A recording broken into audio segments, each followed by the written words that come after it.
tidak pernah memikirkan betapa besar budi orang tua kepada kita. Terhadap orang tua tidak hormat, tidak berbakti sungguh membuat orang tua sedih. Kalian semua tahu, selama 10 bulan masa kehamilan ibu, perutnya seperti terbebani barang berat. Duduk berdiri pun tidak bisa tenang, tidak enak makan, tidur pun tidak nyenyak, seperti lama kena sakit, uring-uringan. Saat kehamilan memasuki masa melahirkan, masih harus merasakan kesakitan yang luar biasa. Darah mengalir kemana-mana antara hidup dan mati. Setelah melewati berbagai penderitaan, baru melahirkan anak. Ibu masih mengkhawatirkan apakah anaknya selamat. Setelah tahu anaknya lahir dengan selamat, baru merasa tenang hatinya. Setelah anak lahir, tidak pernah meninggalkan gendongan ibu. Menyusui anak, meski tangan dan kaki linu tetap merasa senang. Masih harus membersihkan pakaian kotor anak. Bila anak pipis di ranjang, ibulah yang tidur di tempat anaknya. Merelakan tempat yang kering dan bersih untuk anaknya. Tidak ada kata keluhan. 3 tahun dalam pelukan. Yang diminum oleh anak adalah air susu ibu. Darah ibu membuat ibu menjadi lelah dan kurus. Dari bayi yang hanya bisa menangis, menjadi anak-anak, remaja, dan dewasa. Orang tua entah menghabiskan berapa banyak upaya mengajari anak sopan santun dan budi pekerti.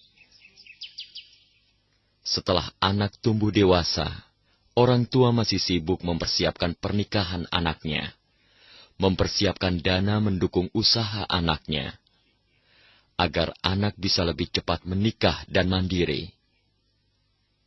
Kasih sayang orang tua terhadap anaknya sungguh dilakukan dengan segala daya upaya, tapi tidak pernah di depan anaknya membahas kata balas budi, juga tidak mengharapkan balas jasa anaknya. Saat anaknya sakit, orang tua menjadi lebih khawatir. Seringkali karena khawatirkan anaknya, malah menimbulkan penyakit pada diri sendiri. Menunggu hingga anaknya kembali sehat. Penyakit cemas di hati ibu baru bisa berangsur-angsur pulih. Melewati berbagai rintangan dalam mendidik, berharap anak segera tumbuh dewasa. Tetapi ada anak yang begitu dewasa, tidak tahu membalas budi dan merawat orang tuanya.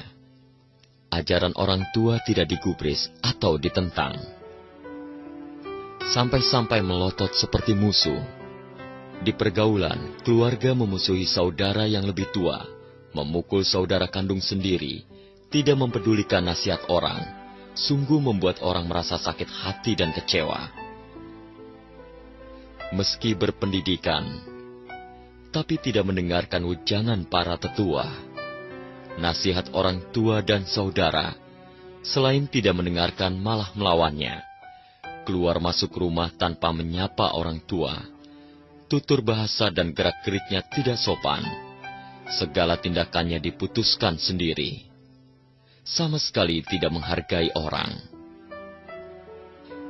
Biarpun orang tua dan paman kadang menasehatinya, tetapi karena merasa sayang pada yang muda juga masih tidak tahu apa-apa, hingga dibiarkan. Tetapi pada akhirnya, kelakuannya semakin beringas dan kejam. Selain tidak mendengarkan nasihat, bahkan timbul dendam di hati. Akhirnya meninggalkan sanak saudara dan teman baik, malah bergaul dengan orang yang jahat dan merugikan. Lama-kelamaan bersifat suka membalikan fakta, merusak diri sendiri, bodoh sekali. Begitu dibujuk oleh orang jahat, lalu meninggalkan orang tua dan keluarga, meninggalkan kampung halaman, berkelana, atau berkelana berdagang mencari nafkah, melakukan berbagai hal, seiring waktu umur pun bertambah. Ada juga yang menikah dan berkeluarga di luar.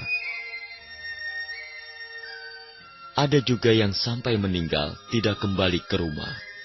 Sama sekali tidak memikirkan dari mana asal badan fisik ini.